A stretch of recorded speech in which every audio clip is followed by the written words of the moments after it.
from our source. Welcome back to A Celtic State of Mind. I'm Paul John Dykes, and this afternoon it's Friday.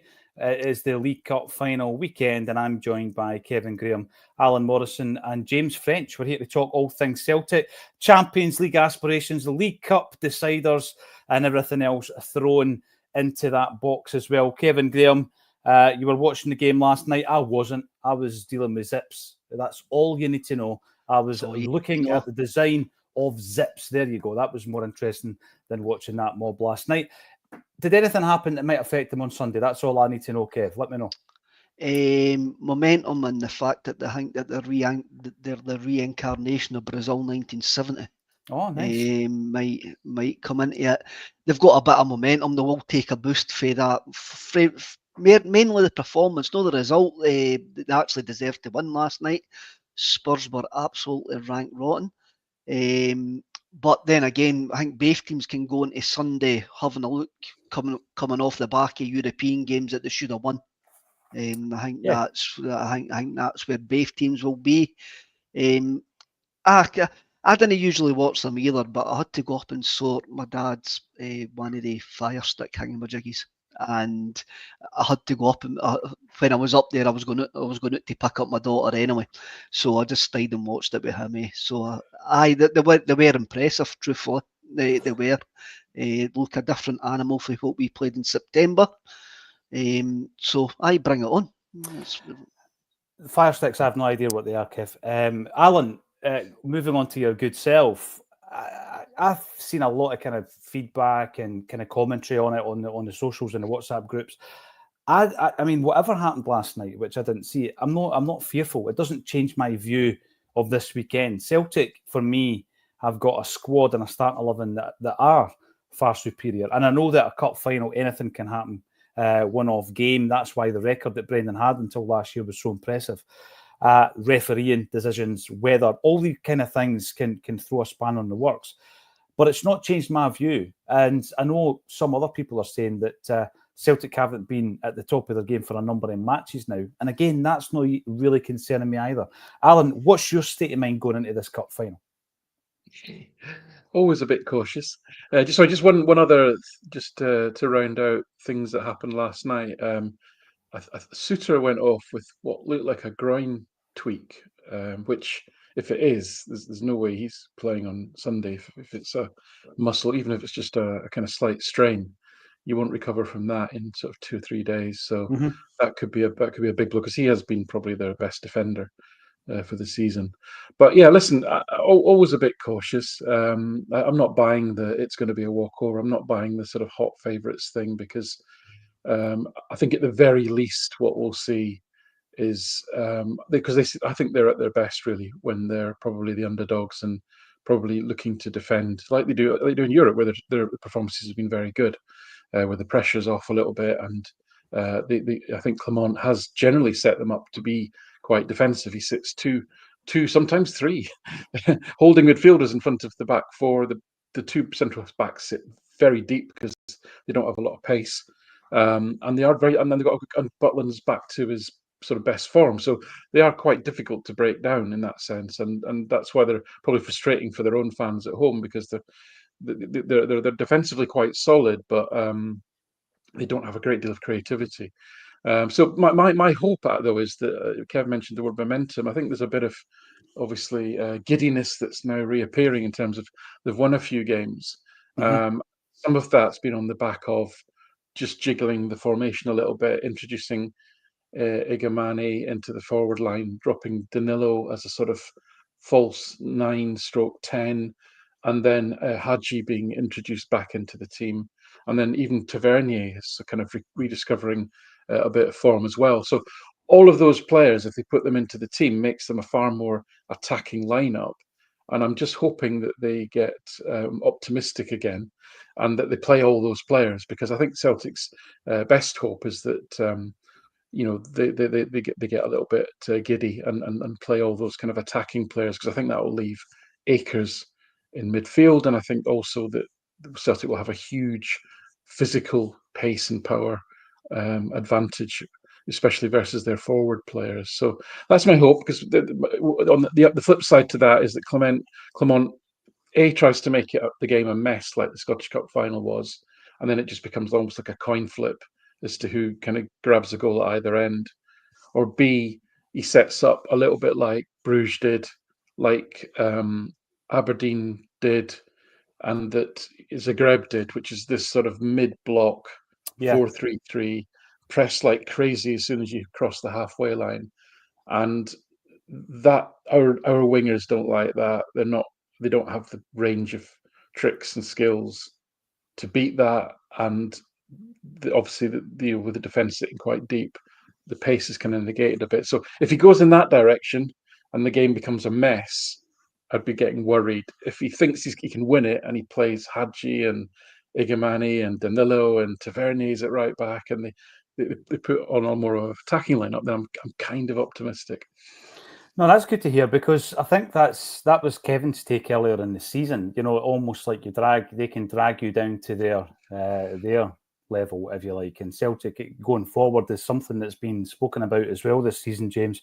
Very exciting. Kuhn's had a great season. Maeda is Maeda, particularly against Rangers. But do you subscribe to the notion that they're being off form as such? I rewatched the European game during the week, and I felt some of the criticism of Kuhn was quite harsh. I thought he had a good first half hour, and then the defender really acclimatised to the situation, even though he was playing out of position, and he did really well against Nicholas Kuhn.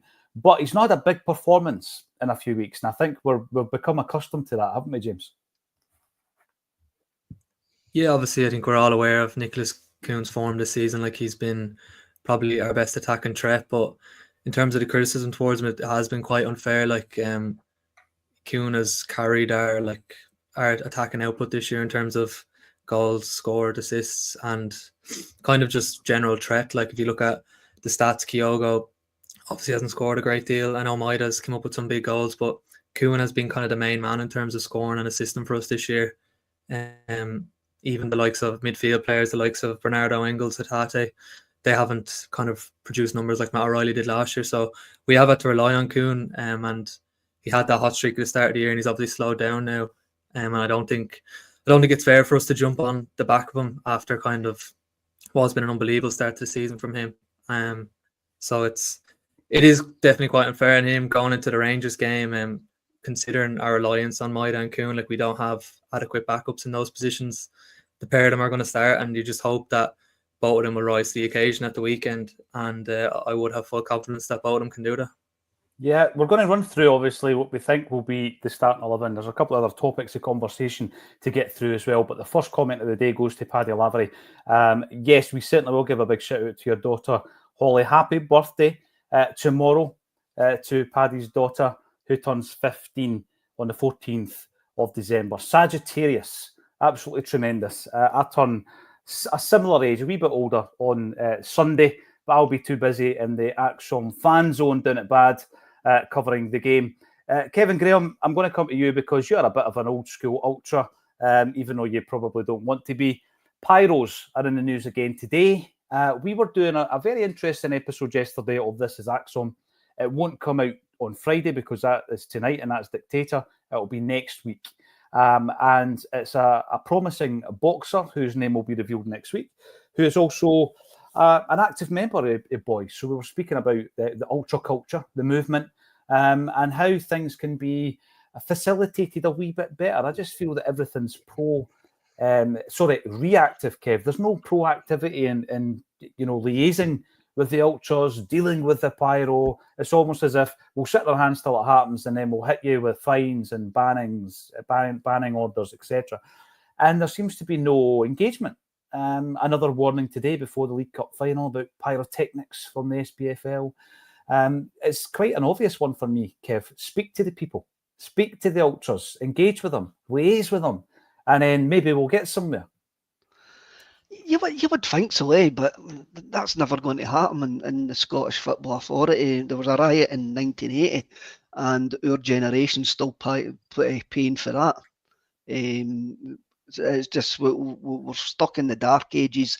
You look at the Scandinavians; they've embraced the ultra culture to a certain point, where they've got a I think they've got cold pyro, smokeless pyro. There's a load of decent things going on in Europe, but the Scottish authorities, like anything, are scared of the ultra culture. They're scared of anything that sticks up to the establishment and things like that. And even their club at times take the draconian measures of just banning certain groups when it looks like UEFA, which they never will do. There's numerous cases this season, UEFA trying to have blanket travel bans on away supports that have been overturned in European courts. I think the latest one was Ajax going to Sociedad, I think it was, and it's getting overturned. Strict liability is never going to work, and what the SPFL are actually doing here is just actually making noise. There is a health and safety point here. I know for a fact in Europe. It's in I think it's Norway. It's Norway or Sweden that the ultras go through a health and safety course on how to dispose of pyros safely, and that's because they work with them and they've got stands where they go. It's only allowed in this stand. It's only allowed for a certain time. Then they're all disposed of, and they're not just lying in the stands and stuff like that. As you say, it's all about engagement. Yeah. So it's all about embracing that. I disagreed with Rodgers. I think it does add to the spectacle of the game. I understand where folk come from, where they say that they've got like respiratory problems and stuff like that. But a wee bit of planning, a wee bit of dialogue goes an awful long way. But it's no surprise that the SPFL are coming out and just going, "Didn't do this, you're bad boys, get to the back of the class." Yeah, we'll punish you after the event. I agree with you, Kev. I think visually it definitely adds to the occasion. The atmosphere, the energy of any game is enhanced with this kind of visual display, be that a tifo or pyro or chants and the synchronization of that. Alan, I'm going to come to you because in terms of football as a whole, we look at waves and generations of fan bases coming through, and Celtic is certainly an emotional club where you pass that down to the next in line, be that your kids or your cousins or whatever it is, your nephews and nieces. There's also the fans who actually discover Celtic, and I've spoken to people from all walks of life who discover Celtic, and I think that they should be looking at another way of attracting a different generation, a new generation of fan, and that could be this community aspect of being an ultra. I mean, being part of something, Alan, that is what attracts these guys. It's not about organised crime. It's not hooliganism. It's about being part of something that's synchronised and organised, and then going to the football. And it's not just about turning up 5 minutes before, finding a parking space, going in, you're leaving 5 minutes early and going home. That's one way that someone might watch the football. Another way might be through a CSC where you go to a few boozers before and after. And this is another way where, you meet up before the game. You've got your uniform on. The whole thing is a different type of community. And I don't think Scottish football are embracing it enough in terms of the authorities or the clubs themselves, Alan. Do you share my views? Do you disagree? Let us know. Yeah, I think it's evolving all the time. And because of the nature of social media, the idea of community is now far less sort of geographically specific and more virtual than it used to be. But having said that, Scotland is unique in the sense of the sheer volume of people who actually attend football matches in relation to the size of the population. So it's by head of population, it's the most watched league in Europe in that regard, and it's something which, especially given let's be honest with you, the Scottish Premier League is not very competitive, right? Celtic have won it for the last God knows how long, and probably will continue to do so given the financial gulf. But despite the level of lack of competitiveness, below the Premier League and the Championship, for example, there are seasons in the Championship where you could literally flip a coin to decide who wins the league, and you'd be as right doing it on that basis as playing football matches. So it's a massively storied, historically rich environment, Scottish football. Every club, however small, has got amazing stories associated with it. So all of that to me feels like it doesn't get utilized properly to your point. But then again, football clubs are in Scotland especially deeply conservative, generally ran usually in the smaller clubs by people in the community who've got the best interests at heart, but probably don't have the bandwidth or the wherewithal, frankly, or even maybe the talent, if I'm being brutally honest, to recognise these things and to actually proactively do something about it. But a club like Celtic, which it is grounded in more than just football and always has been. There's a massive opportunity there to do far more, to engage with fans outside of the experience of the match, to actually do more to engage with the absolute rich tapestry of social media and fan podcasts and content that is out there, which is often of a very high quality, by the way, right?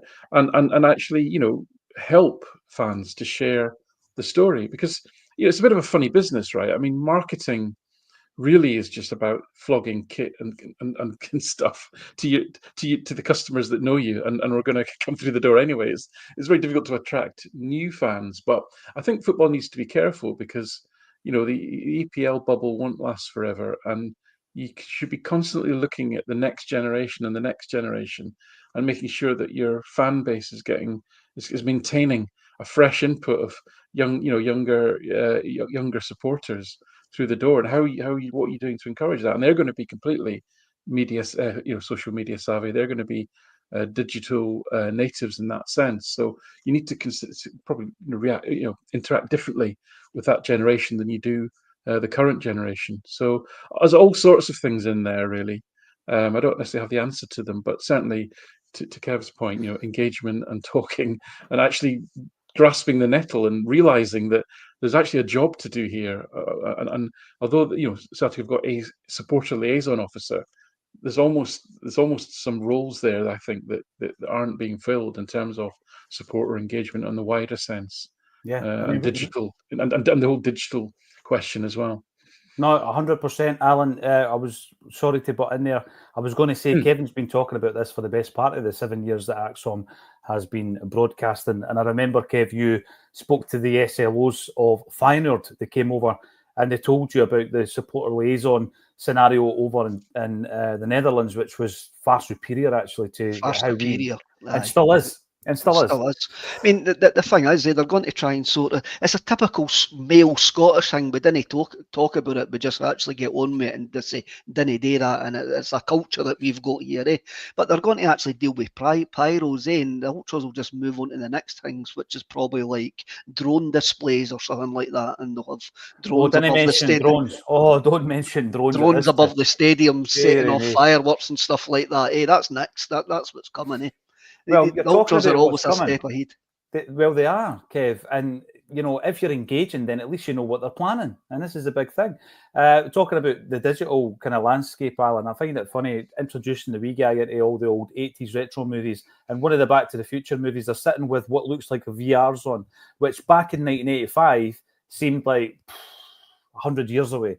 But the kids are sitting with VRs on today, right? And then that might be a way of actually watching sports or concerts in the future. You're buying a ticket, you're not even leaving your house. You could be watching U2 in Sydney, if you're still into U2, they're not very cool anymore.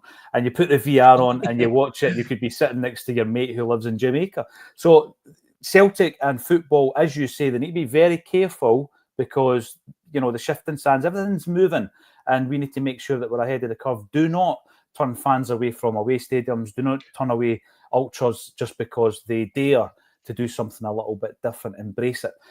Lots of comments coming through. Sorry, just interrupt you. I can only talk about myself, really, but my experience, and it's probably shared by many. And I live in Sheffield. I can only I only can go to games if I'm travelling up north, maybe 4 or 5 most of the season. I already subscribe to Celtic TV because that's how I get all my kind of data and analysis done. But unless the game is on, either Sky or Premier, I can't watch a Celtic game. It's ridiculous. I'm scrambling around, frankly, looking for dodgy streams to watch games. There's money sitting on the table that I'm prepared to pay to watch a Celtic game as a remote Celtic fan, of which there are millions around the world, right? And I can't fucking do it. There's no mechanism for me to do it. And that in this day and age, that one thing is ridiculous, because they're leaving so much. It's not a Celtic problem. It's a general licensing and rights issue problem. It's a football problem, but they're leaving so much money on the table, I think. And I know that's going away from the fan experience and what have you, and I agree with all the comments made about that. But there's even more people who don't get to go to the games, who want to watch the games and have an experience and the build up and all that, not be sitting on a crappy screen, and are willing to pay for it. And the club can't give the club our money. That's in this day and age, that's ridiculous. And globally, Alan, you imagine the tens of thousands of people who are in the same scenario as you, where they would be willing to be a fan in a different way because geography says they can't get to the game, but they would certainly invest in watching the game. I was looking at Celtic TV, obviously watching the game back during the week there on the catch-up. And, at this moment in time, a Celtic State of Mind broadcast for roughly 8.5 hours a week if we've got a couple of games on. And I'm looking at Celtic TV, a subscription that you pay for, and obviously they can show you the games, they've got access to players, etc., etc. But we create more content than the club. And there's a lot of, like you said before, Alan, there's a lot in terms of the duration. We create more content. You look at the YouTube, you compare a Celtic State of Mind YouTube channel to Celtic FC's official YouTube channel, and we create more content than the football club, who have got a budget, they've got massive backing, they've got staff, they've got access, and it should 100% be better. So what we're trying to do at Acsom, and Alan's already had massive improvements with your own platform, Alan, is to improve and get better and get bigger and have more content. And that's what we're going to do in 2025. We might never get the access because we need the club to allow us that access. We might never get that the way we want to get it, rather than just sitting in a press conference and getting the same content as the other dozen people in the room. But we will create new and innovative content going into 2025. Lots of comments coming in, James, and I'm going to throw this to you, as I did back in the day when we were talking about Liam Scales.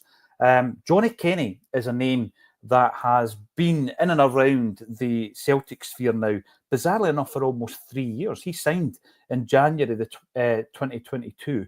Highly rated. What age would he have been? 18-year-old, scoring goals for Sligo Rovers. Celtic have some great links to Sligo Rovers and Sligo. Obviously, Andrew Kierans and Sean Fallon being two of them. And he scored goals early doors for Sligo. He comes to Celtic, scores a few goals for the B team, but doesn't seem to settle. So we loan him out to Queen's Park. Didn't work out, didn't hit the net, goes back to Ireland. That boy is flying. He's 21 years of age, James.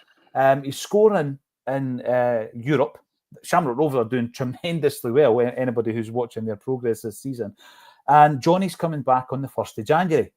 We're running with two strikers. Is Brendan going to give him a look? What's your take from over there? What's the chat over in Ireland about Johnny Kenny?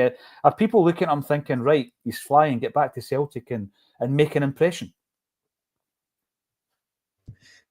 Yeah, I was covering the Shamrock Rovers game last night, and Johnny was like, as usual, this kind of season in Europe, he was unbelievable. Obviously scored 2 goals. I think he's up to 5 goals in the competition now. Joint top scorer with Christopher Nkunku of Chelsea. So he's really having a tremendous season. And in terms of Johnny Kenny, for those kind of unaware, obviously signed a couple of years ago from Sligo, was pretty much forgotten about at the club, really. Had that spell at Queen's Park, I think it was in the Scottish Championship. Didn't really go for him, but as we've seen with a lot of Irish talent that's went over to Celtic, a lot of Scottish talent, those kind of loan moves to lower tier Scottish teams haven't really worked out for a lot of them. The likes of Luke O'Connell, Afalabi, a lot of talented guys, hasn't worked out for him. So he was obviously shipped back to Ireland, and he kind of spoke about a couple of months ago that he hadn't had any contact from the club. Kind of looked like that his career at Celtic was over, and then Shamrock Rovers have went on this unbelievable run in the UEFA Conference League.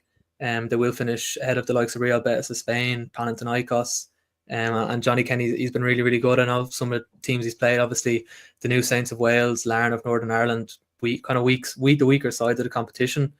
But at the same time, any side that's qualified for European competition is of a certain standard. And he has scored away to a side like Rapid Vienna, who would probably better side in Hearts, better side in Aberdeen. So he has kind of shown that he can score, or definitely kind of come back to Celtic and contribute domestically. I think his future is now decided. Now there was reports in Scotland that he will return to Celtic in January, and Rodgers will kind of look to have him as the third choice striker.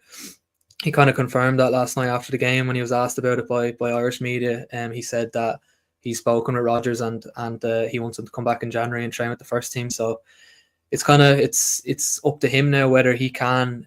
He did reference kind of the big jump between Shamrock Rovers and Celtic, as obviously kind of everyone is aware how big a jump that is, to jump in standards and playing for such a big club like Celtic. He referenced that, but he has shown in Europe that he can kind of score and perform at this level, and his improvement over the last year has been unbelievable for his whole game. So it's really exciting times for Johnny, and hopefully he can go back to Celtic in January and prove that he can be a really good third choice striker, because like he does have attributes that could be really, really kind of really useful in the Celtic team in terms of his pace. Like he does have like really, really elite pace. So it's really exciting times, and listen, hopefully come back in January and really show that he can contribute. I remember last season, Kev, when we were getting a bit excited about the January transfer window, Brendan Rodgers talking about there might be answers from within the club. And obviously we're talking Johnny Kenny. We've been talking about Daniel Cummins scoring goals for the youth team and the B team as well. Going into January, obviously, there will be a few moves happening. It's a tough one to gauge, though, isn't it? I mean, and this is no disrespect to the Irish League. A tough one to gauge because he did seem to suffer from homesickness when he was over here, but he's been away for a while. He might have matured, Kev. He's got a lot of confidence, that momentum, that word you used earlier. Johnny Kenny, is he the guy? And by the way, I think the fact that there's a lot of talk about Johnny Kenny resulted in some AI glitch during the week, because somebody suggested that John Joe Kenny was coming back to Celtic. Did you see that story? I reckon that was some kind of confusion. So what's your take, Kev? Do we look within? Do we look at youth? Do we look at young Johnny who's on loan? What would you do? The thing with a third choice striker, especially when you've got Kyogo and Ida in front of any third choice striker, they know that their game time might be limited. So trying to sell that to a guy coming in for fairly decent money, or at the end of his career, or it's just starting, is a difficult sell. So selling it to somebody who's starting out in their career might be easier to actually do. If Rodgers is going to bring him back in January, can he just be for the 3 weeks in January? You've got to give him between then and the end of the season to see how he actually fits in with the first team squad. I'm quite glad James brought up the teams that he scored against, because I was just about to check that to see where the majority of his goals in the Conference League came from. Because when I heard they had scored again last week, I'm going, well, he scored more goals than Lawrence Shankland in the same competition. So I was wondering, like, what sort of level. But as James kind of points out, the teams that he scored against are probably not the highest level in that competition, but he has scored against Rapid Vienna away, but so did Paul McGowan, scored against Rapid Vienna away as well, if I remember correctly. And Was he tagged that night? A 3-3 draw with Tony Mowbray. We need to bring him back and have a look at him. He's 21. He's in Tony Ralston's situation now. This is his last chance to learn. So if Rodgers wants to bring him back and have a look at him, great. One thing that James mentioned there, that he's got pace, and I think that's what you need for a centre forward. And the few times that I've seen Daniel Cummins, I think it struck me that he didn't have much pace. Guy kens where the back of the net is, but for me, he didn't really have pace that I would be looking for in a centre forward. And if Kenny's got that, then it's worth probably Rodgers having a look at him. Yeah, without a doubt. I mean, another one, but we'll not get into it today, that he might want to have a look at is Alexandro Bernabe. We're not going to go there today. We're not jumping on that bandwagon. We're not going there today. You've been banging every time I've spoke to you over the last 10 days. You've been trying to get me to jump on this bandwagon. I want rid of him. I don't want him to come back. I'm no. It was Quinny, actually. It was Quinny the other night. He wants Bernabe to get a shot. I want the money. Take the money and run. Okay, I'm going to run through a few things, and I'm going to throw a few of them your way, Alan, because I would like to know myself if indeed the kind of data would back this up. The first one is around who I think overall has been our star outfield player, and that's Nicholas Kuhn. Concelt comes in to say that he thinks Kuhn is a bit off the boil. To be fair, when I was watching the game with Kevin and others during the week live, I probably would have agreed with that. Then I watched it back and I thought he did okay, particularly in the first half. Man marks, people are approaching that task. The opposition are approaching that task differently now, Alan. So it's another challenge for Nicholas Kuhn to overcome. What has been the drop-off, if indeed there has been a drop-off of Nicholas Kuhn in terms of the data? Have you got anything to share with us, Alan? Yeah, I think I suppose it's a loaded term, isn't it? Drop-off. I mean, I think obviously Kuhn has been in sensational form in terms of just the sheer numbers he's posted earlier in the season, and that gets you noticed, and therefore teams set out to nullify that threat, and they therefore pay more attention to him than they might have done previously.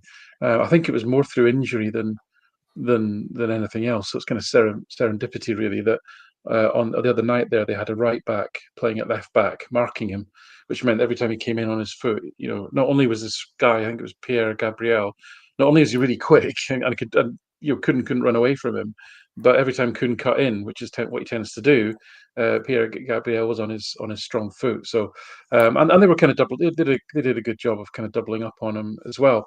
Having said all that, he was still by some distance Celtic's most productive attacker on the night. So a couple of stats just to throw at you. Now these are aggregated numbers, so they're looking at a number of different facets of play. One of them is called sort of packing score, which looks at your ability to pass the ball beyond the opposition players, and also to receive the ball, and also to dribble past them. So it looks at a number of facets of ball progression. By far the highest packing score in the team by over 20 odd points actually. And another aggregated metric that I calculate which is called attacking threat score, and it's a volume count. It's not a quality indicator like expected goals. It's a volume count of number of shots, number of chances created, number of visits into the opposition box, etc. So he had his attacking threat score was 6, which is low, but the next highest in the whole team was 2. Right, so he was by some distance Celtic's most attacking, threatening attacking player. So I don't think there's necessarily a drop off. As I mentioned it, a while ago about how the way Bruges set up, the way Aberdeen tried to set up, the way that Zagreb set up in this kind of mid block, and also really not limiting the space that our wingers have in terms of the space in behind. And we know Maeda and Kuhn are lightning fast, but neither of them have got a trick so much. They've not really got any. They're not going to beat a player through trickery. So if you negate their pace, you can sort of negate a lot of their threat, and that's a risk for Celtic. That's a problem actually, because Celtic need a bit more variety, I think, in the wide areas of the attack. I think it's a squad weakness that we have, and the teams are cottoning onto, which is why I was saying in the final, I hope that they're quite optimistic and don't play this kind of mid to low block with the wing, the wingers double teamed, because then I think Maeda and Kuhn will more likely flourish. So no, I don't think it's a drop off. I think it's just that teams are specifically setting out to stop him more explicitly because he has been in such great form. Yeah, and that's fair play, because it's easy to start saying that people are losing form, and there definitely is one or two players in there. And I think that when you're talking about the predicted 11, we're all going to have different opinions on that. But I wouldn't say that we are playing particularly badly, and that's kind of been one of the angles that I've seen, one of the views that I've seen, James. I just feel that there are certain games that we've been involved in where we're screaming about being pragmatic, and we were very pragmatic, but maybe just didn't have the killer instinct the other night. I don't see that carrying on to Sunday, because for a number of reasons. I just think domestically we've been absolutely tremendous all over, and I think that Brendan Rodgers has got a knack of switching it when required and getting the result when required in the big games like we did last season, and I think we'll do the same this weekend. Do you share a lot of the frustrations or the concerns that I'm seeing coming through the socials and in the comments, James? I think the last couple of games obviously have kind of slowed down compared to our start of the season, but I think at the same time you have to look at maybe at the start of the season a lot of the teams probably made it a bit easier for us in terms of how they set up. And in recent games against Aberdeen, against Zagreb, against Bruges, they've all went man to man, and as Alan kind of touched on with our wingers really relying on pace when the side does sit back and goes man to man and presses really well, we do really tend to struggle, and we haven't really found an answer to that. And then obviously the Hibs game, a real outlier in terms of our performance, really, in the amount of chances we created, or the amount of chances Hibs created. So I don't know whether to look too much into that, but in terms of the recent performance, I think kind of a lot of the problems we face is just kind of due to how the opposition have set up against us, and I think that is kind of the one worry heading into the weekend is I don't think Rodgers has really found a solution yet to when a side does go man to man, and how do we kind of negate that and get past that. And if Rangers do set up that way negatively and go man to man, I'd just be kind of worried about what we do to counteract that, because I think the way we play is it is quite structured with Rodgers, and we don't seem to have a plan B. But in terms of the negativity around our recent performances, kind of due to player performance, I wouldn't really put it down to that. I think it's, as I said, it's largely been kind of team setting up quite well against us and making things difficult for us. Some brilliant comments coming in. Thanks for that, James. And we've got Smell the Glove, who just wishes that Kuhn would hit the byline more instead of running into 4 defenders on the inside, mix it up. He's got a great understanding with Alistair Johnston, and I've got my eye on any updates in relation to him. Apparently he was missing from training today. Kevin Graham, he's going to be a massive loss if he doesn't make it. Alistair Johnston, he's huge for Sunday, isn't he? He is definitely, but I've got a funny wee feeling that he was maybe inside doing some recovery work today, and he just wasn't out in the training pitch. There's another day of training tomorrow. I'll be more worried. Well, Rodgers will probably let us know this afternoon in his conference, but I think he was maybe just doing some recovery work inside. He will be a massive loss. I don't think Kuhn is far better with Alistair Johnston alongside him. When Kuhn was utterly flying, that you had that wee triangle of Kuhn, Engels and Johnson, who were utterly fantastic. But since the last international break, I think folk can quite rightly say that we've been poor in games, and as James rightly points out, teams have went man for man against us.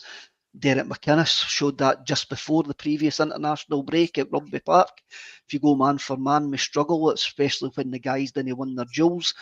And I'm a bit worried that Brendan's ball's coming back, because we haven't found a solution yet. If you have a look at the games that we've played, I might get these in the wrong order here, so bear with me. For the international break, we had Hearts at Tynecastle, where we had a poor first half. A better team might have been 1-2 goals in front. Then we went to Bruges. We played Bruges. Then we had a poor 60 minutes. The subs sort of changed the game coming on. 5-0 against Ross County. Great first half. Predictable pedestrian second half, because that's what's going to happen in one of those games. Aberdeen, we controlled the game without really creating too much. Again, maybe a wee outlier, as James says, because of the weather in that one, but eventually won the game. Against Hibs, we were just rotten, really were. And the other night there, we seemed to play within ourselves. Rotten and winning 3-0 is probably some fans will be looking at me going, yeah, you're an entitled so-and-so. But we were quite pedestrian in that game as well. And the other night there, we played within ourselves, where we didn't really want to go that extra bit to get the win. We seem to settle for a draw. So I think there is a body of evidence to say that we have been there has been a form drop off, and people are worried that teams have maybe found out us. But it's all about winning the individual battles. The half hour that Kuhn had on Tuesday night that you're talking about is because he was taking the fullback. He was going outside of the fullback. He was turning him. He was getting that wee space himself, and that's what we're going to need on Sunday. They will go man for man, because I think that's a blueprint now for people to play against us. Mm-hmm. And we win the individual battles, and there's a couple of wee individual battles that we'll be worried about. And if we're playing Tony, then that would be one of them. But he'll try his best. He'll be as good as what he needs. He'll be as good as what he can be. I've got no worry about that about Ralston. But it's there has been a wee drop off in form, and I think that's quite fair to say. In amongst all that, run 8 results, I guess we could look at it and say, well, we get a draw away from home in the Champions League. We've got the Leipzig game where we were absolutely tremendous. We've got the Aberdeen game 6-0, 5-0 against Ross County, where I think some people were shouting for 10. The Aberdeen game, weather was shocking. Hibs, absolutely, we were poor. Another draw in the Champions League at home. And we scalped Hearts 4-1 at Tynecastle, albeit the second half was better. So I just think, well, if that's the case and we're not that great in some of the games and we're still getting a result, then there has been some really good performances. And on Sunday, let's just hope that it clicks. I'm hoping what I've just spoken about there is our blip. And if that's our blip, we're going to have a fantastic season. Mm-hmm. If that's like us in ever since Rodgers has started talking about the ultra marathon, we seem to be managing games in spells. And I didn't think we can manage Sunday in a spell. We've got to just go out there and give us 90 minutes like the semi-final and like Leipzig. Mm-hmm. We cannot just go, right, we're going to sit and see how this develops. And there seems to be, the game management goes out the window. It's a one-off game. And we need to get that right out the window on Sunday. And that's possibly like what I'm more worried about. But as I say, if the games that I've mentioned and the wee blips in the 45 minutes here and there, if that is our blip, hey, how lucky are we? No, right. That's how lucky are we? Absolutely. Jungle Line, even the Harlem Globetrotters had a dodgy run. It happens. Do they still exist, the Harlem Globetrotters? And here's one before we get to the starting 11. Robert Puss says, sign Pierre Gabriel. I remember Vasilis Barkas having a good game against us. Alan's laughing. Hey, that's a facepalm moment. Barkas played all right against us for AEK Athens and we signed him. But the flip side of that is we did sign Viduka, who played pretty well against us as well. Alan, let's start talking about some of the dilemmas, as I've called them in the headline here, the tagline. There's certainly no dilemma about Kasper Schmeichel, another really good display the other night. But in the defensive area, does the back four pick itself for you? We know there's a slight question mark around AJ. Is there a question mark about the left back for you? Is it CCV and Trusty all day long in the central defensive area?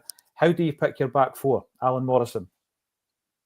Yes, just sorry to do this, but I just wanted to come back a little bit on what Kevin said. Just a couple of extra bits of context, really. So, we've made nearly 4 changes a game for the last month, right? So Rodgers is the last 4 games we've made 6, 4, 5, and 4 changes to the lineup in every game. So Rodgers is managing the squad. We're doing really well with very few injuries, and so he's rotating it to keep it fresh. We've got a game every 3 days. Right, so that's another aspect to this, why we're kind of managing our way through games. And some of those matches, the opposition are putting in a tremendous amount of work to stop Celtic. Never mind them attacking, never mind trying to create anything. If you look at the number of pressures, pressing activity, both Kilmarnock, Hearts, Aberdeen and Zagreb were well over 200 pressures per game. That's a lot. Celtic averaged about 140 in each of those matches, right? So we're making these opponents work very hard to stop Celtic, right? Mm-hmm. So I just wanted to add those little bits of context, really. So I think we are managing. I love it when Alan hits me in the face. I love it. We are playing within ourselves in the sense that we're not going, foot to the metal, but there's a reason for that because we've got a game every 3 days. And we're playing against teams that are going out of their way to try and stop Celtic playing. So, in terms of the back four, I think for me it largely does. I think the only kind of question mark is usually at the left back area. But if it'd been me, I'd have played Valle in Zagreb and I'd play Taylor on Sunday. Mm-hmm. Why would I do that? Well, we thought that perhaps Zagreb would go with a back 3, and I thought Valle's more sort of direct, sort of natural. Bursts up and down the wing would play well. Zagreb have got decent pace in the team as well. Their 2 wide players were pretty good, or have been, and I don't think they're particularly effective on the night. And so I just felt that that would have been the way to go. But I would play Taylor on Sunday because I think he will not get overmatched by Czerny. Czerny's done really well for them. And he's easily their most effective attacking player. He's very skillful. He has got a few tricks in him, but he's not very quick. So he's not going to blow past Greg Taylor. Greg Taylor can match him for pace for sure.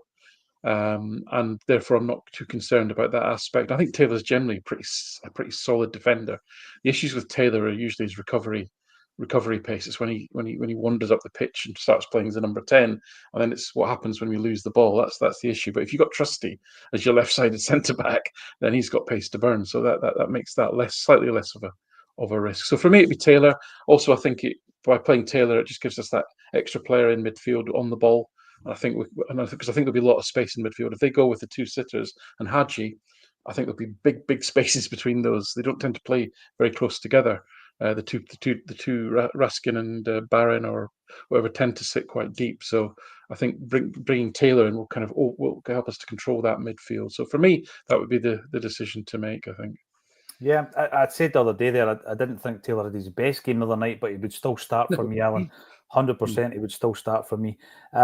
What is your take then, James, on one of your favourites, Liam Scales? He's obviously dropped out without really having a bad game. Like, he didn't have a game that you thought he's getting dropped here. You know, he's come back into the side and performed well as well.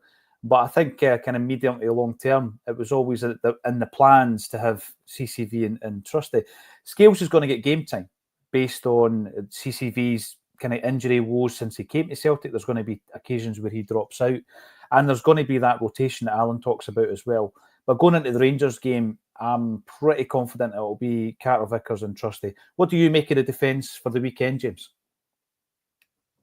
Yeah, I think it kind of largely picks itself. The only real kind of potential position where he could mix it up is with the Taylor and Vale, and in saying that, I think like most managers, they'll go with experience and they'll go with Taylor because he's played in these games before and kind of knows how to deal with the occasion. And as well as that, I don't think there's a great deal between Taylor and Vale.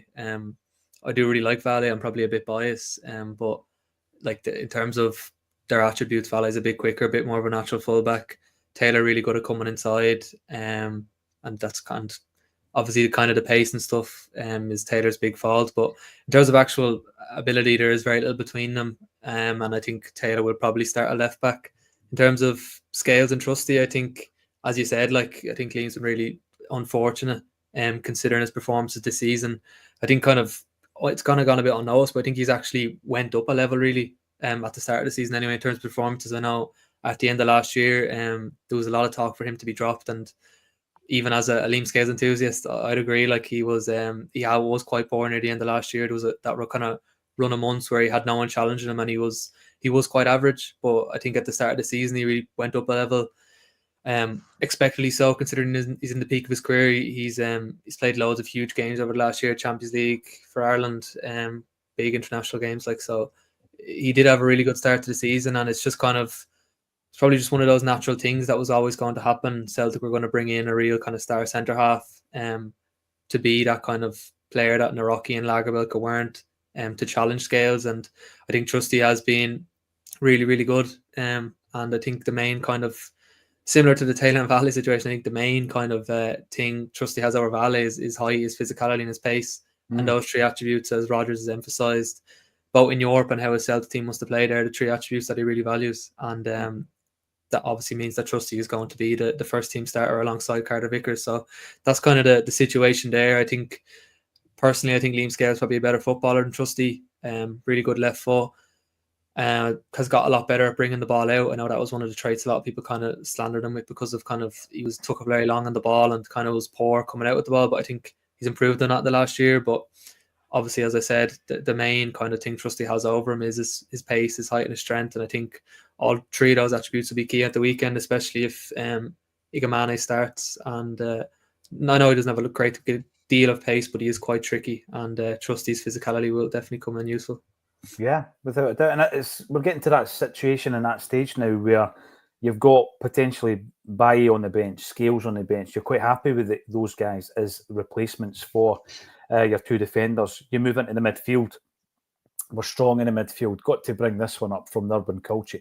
McEwen and McGowan both cup tied for the final. Best comment on here earlier in the week. Yeah, some people are finding it difficult to get their head around the fact that his name's McEwen, but he is cup tied, and we'll be talking about the midfield as well. Is it even a discussion? Does it pick itself? We will be talking about that. Fast Lee T, is this the Super Podcast cartel? I'm not sure, Alan. I've never been part of a cartel. I don't know if it's a super podcast cartel or a super podcast, if I'm honest. Or a super. Who knows? Sorry. Who knows? How do you define Fast ET, a super podcast cartel? And Irishman and Porto. Worst band I ever saw, by the way. Yeah, they were terrible. And Porto, great to see you again. See Carter Vickers made the UEFA Team of the Week. It was great to see Kev. I actually thought, he looked lean. Carter Vickers during the week. He looked very, very lean, put in a really good performance. I still think it's CCV plus A another. The boys have given their take on the starting 11. And obviously, the big question mark going forward will be the left-back position, Kev. Do you see us sorting that out in January, though? Do you think that becomes a priority because of the moving parts within the fact that we've got one loanee out, one loanee in, and the first choice no signing a new contract? Do we leave it to the summer?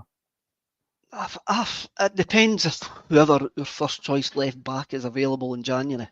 I think it comes down to this, and I think Rodgers would maybe be quite happy leaving it to the summer. I think he will. But if the first choice left back that they've got on their list is available in January, he may come in, because it might be that we might get a decent offer for Taylor in January. What do you think is a decent offer, Kev, for Greg Taylor? I would say 5 or 6 million. At this stage with 6 months At this stage with 6 months to go.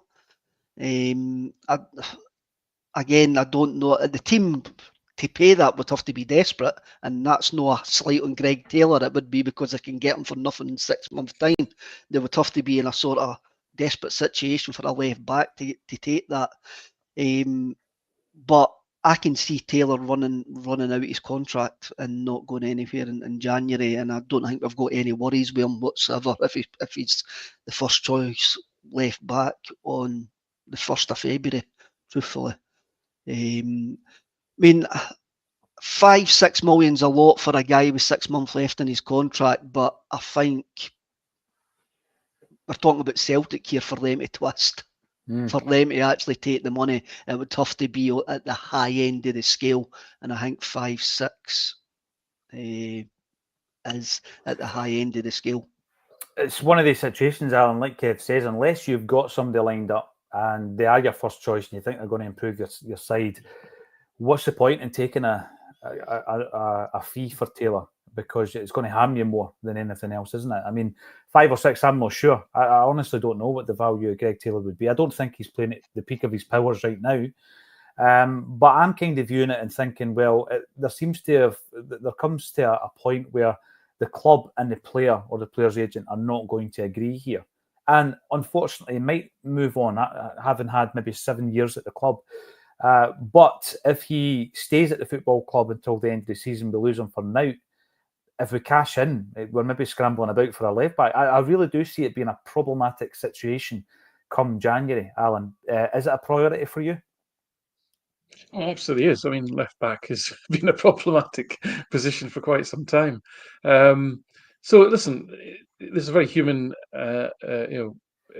element to the centre of this, right? So Greg Taylor's 27 years old this year, right? So his next contract is going to be potentially the most lucrative of his career. It'll be at the peak of his age, asset value, as Brendan Rodgers says, his own personal asset value in terms of the salary that he can probably command.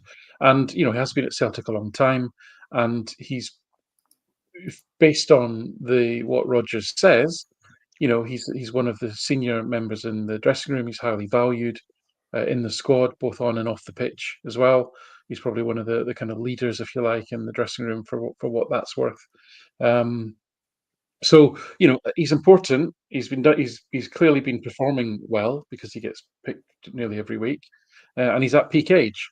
So him and his agent will have a view in their mind as to what value that then therefore gives him. Now, with the Celtic, obviously don't completely share that. Otherwise, it would have all been sorted out some time ago. Yeah. And then lingering in the background, we've got the Kieran Tierney rumours that just won't go away. And whether to what extent that is kind of, deflecting everybody's attention, I don't know. But it may. I need to stop starting the rumours then, Alan, don't I? Well, it's not just you. I mean, there is consistent chatter from various sources on this one. So, Greg Taylor probably doesn't want to be at 27, doesn't want to be the backup left back, right, at Celtic. So, I'm not saying that is the case, but I'm just saying that's one scenario. But what does seem obvious to me is that Taylor, who, whatever you think of his strengths and weaknesses, usually performs at a very consistent level. And I would say he has been not quite at that consistent level this season, or more laterally, to be fair, because I think he started the season. Rodgers talked about him tidying up his game, which is a euphemism for a lot of things, right? A little bit careless in possession, a little bit, when he gets the ball, he can rush it and just lump it up the pitch. He doesn't trust himself, take a touch, and then play his way out of trouble sometimes. And he does get caught a little bit up the field. Rodgers talked about him tightening up his game, and I could see that in the data. He was just giving the ball away less, and he was being bypassed less often by the opposition as well. So I think that was happening, and I'm just, and again, this is all speculation. But if I'm an employee and my employer says to me, "You need to improve these aspects of your performance," so I go and I demonstrably improve those aspects of my performance, and then at the end of it, it's like, yeah, we're not quite sure if we're going to give you a new contract. You'd kind of start thinking about what it is you want to do with your life, wouldn't you? So I'm not saying that is the case. I'm just saying, I'm just trying to look at the evidence that is before me and use the sort of Occam's razor principle of what is the most obvious answer here. So I suspect there's a lot of things going on in the background regarding the left back situation. We don't know what the situation with Valle is. He looks I agree with James. He's in some respects he's the things that Taylor isn't, in terms of his directness, his ability to go up the line, a bit like Johnson on the right hand side, and his speed. Most importantly, his speed. But he's kind of raw and he's kind of a bit erratic, and he's a bit of a randomizer when he's on the pitch. You don't quite know what's going to happen. So that's which Rodgers probably isn't quite so keen on in a fullback. So there's a lot going on here in that left back, little soap opera of left backness at the moment, and it's definitely something that needs to be sorted out. But I suspect for Greg Taylor, the most important aspect for him is just where he is with his career, what the age he's at, and what he wants to do with his life, his professional life going forward. Yeah, you're right. The first point you made, one of the first points, Alan, around the fact that he doesn't want to be the backup. I mean, my view would be you keep him as the backup and you bring in somebody better. And I'm not going to mention he who shall not be named today. But that's the way, as a football fan, I would look at it. Greg Taylor, as you say, he's maybe just kind of pining on that big contract coming in. What's the word on AJ, says Andy Lee, who joined us during the week for the fan zone game. There's going to be another one on Sunday. And Ian Roy also comes in to say, hope AJ will be okay for Sunday. Ralston starting at right back is a worry for me.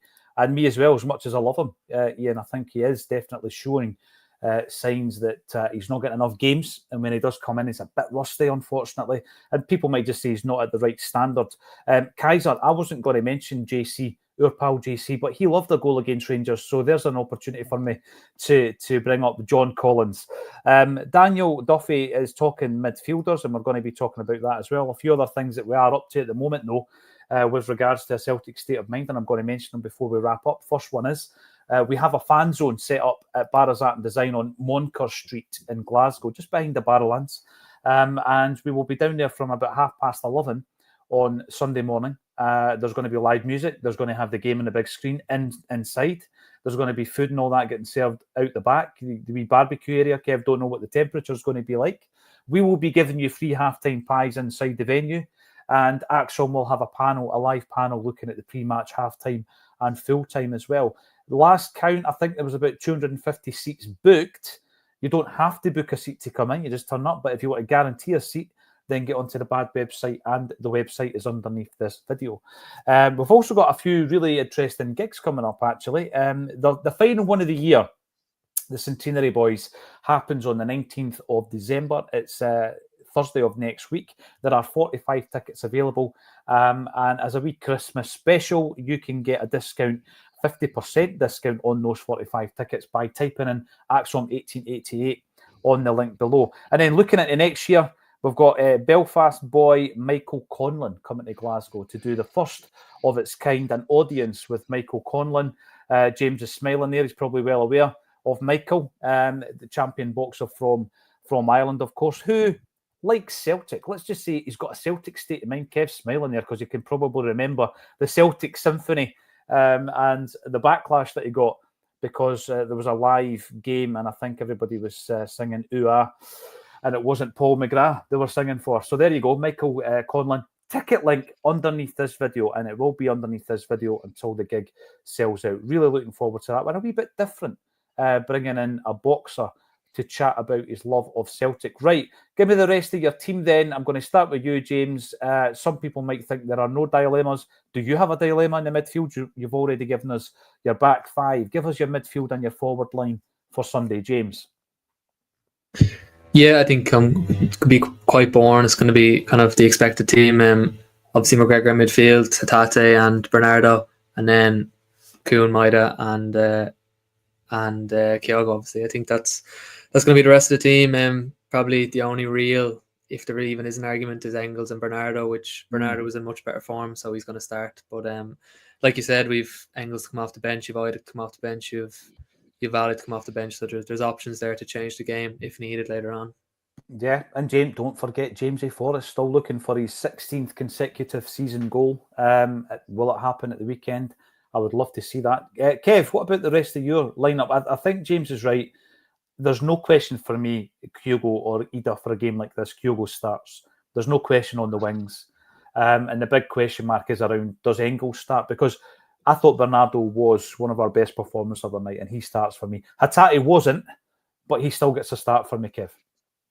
I think it's my back four is the same. It's Johnson, Trusty, Cameron Carter, Vickers, and Greg Taylor.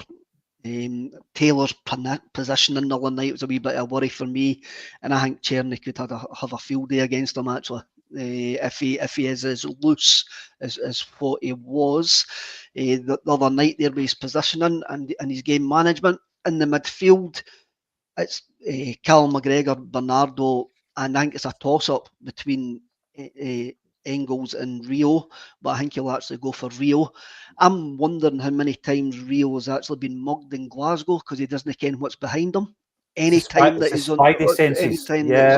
the football park, and Engels is doing a great impression of Rentagost at this precise moment in time. So they two, whatever one of them plays is a risk for me. Whatever one plays is a risk. But I think Hatate will get the get the nod. Glad you corrected yourself there, Kev. Aye, there's somebody in the comments is just about to get barred, but I'll do it once I finish my team. Kuhn, Kyogo, I think Maeda's been a man down for the last two games. I really do, but you've got to play him for what he's done historically. But I reckon big Jamesy Forrest is going to have a massive say in this game. Big Jamesy Forrest. Big Jamesy Forrest. Or wee Jamesy. I'll call him Big Jamesy. That's fair enough. I'll let you deal with anybody who has been abusive. It's done. I just have to look at the name. I know what he's been up to. Right, there you go. And Alan Morrison, give us the rest of your team. Anything controversial in there, Alan? I don't think so. I think if McCowan not been cup tied, that would have made it more interesting. He's a miss. McCowan is a miss for me. It's going to be a bit. The only thing I would say is I think he will play Engels over Bernardo. I just think he will. I thought Bernardo was pretty tidy actually the other night. Did well. And that will be interesting to see if that's the only doubt in my mind. I think the front three will be the usual front three, and he'll have to play Hatate because he needs the Bernardo Engels thing. I think it was a disaster in Dortmund, and I think everybody's a bit kind of wary after what happened there. It's a conundrum, right? Because although Bernardo and Engels really do help in adding to the physicality and athleticism of the midfield. Neither of them seem very press resistant, which is a bit unfortunate. So hopefully they're both young guys. So hopefully that'll improve. And Hatate, I don't know. I mean, what do you do? How do you find the shiny side of the sunny side of his performance? It just seems very hot and cold, and when it's cold, it's very cold. So, but the midfield is a pod on its own at the moment. It's a very complex area with no obviously good answers at the moment. Well, Alan, I love that. The midfield's a pod on its own. 2025 will probably have the luxury of being able to speak about it for an hour on its own. Now, Kev, well done on being on sniper duty today. Anybody in the comment section, obviously, who isn't in for the crack and the community aspect, will soon be outed. Now, I need a quick prediction, gentlemen. Kevin Graham, I'm going to come to you first. Prediction for Sunday. Come on, I know you love a prediction.